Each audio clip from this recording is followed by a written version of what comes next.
Here's how you can turn off the subtitles in Black Ops 6. So first go to your settings tab on the top right, then go all the way down to interface, click on it, and now 3 main categories appear. We want to focus on the readability in the middle of the 3. Then click on it, and the first option is already the subtitles.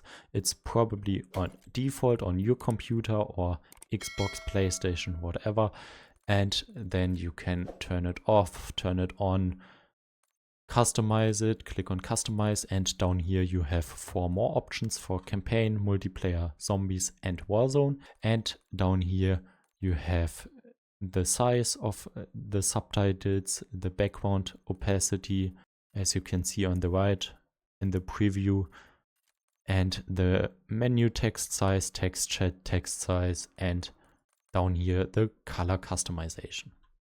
I hope this video was helpful for you, and if you also have the problem to level too slow in BO6, please click here to get a full loadout to level faster in Black Ops 6 multiplayer.